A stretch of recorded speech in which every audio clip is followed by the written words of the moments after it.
You never see fairies on the mainland anymore. There is a reason for that, they used to say.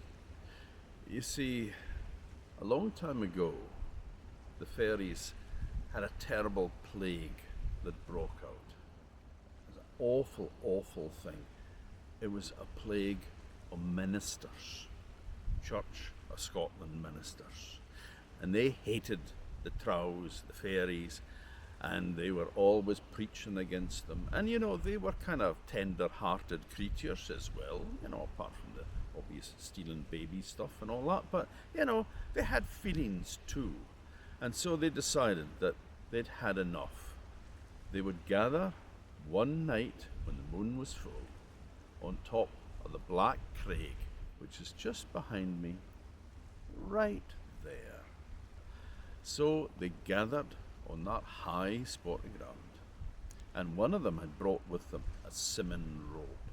Simon's was made from twisted straw, and the most nimble of the whole lot was able to jump right from Black Craig right across the sea, and he landed on the Came Ahoy right there.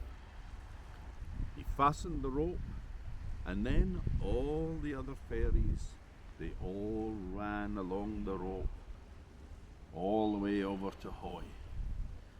But when they were halfway across, disaster struck because the Simon rope broke and they all fell into the sea and were swept out into the Atlantic Ocean. The one that was on Hoy, they said he howled like a dog when he seen all his friends fall into the sea, and he cast himself off the cliffs into the waves as well. And they were all swept away, and that is why you don't see fairies on the mainland.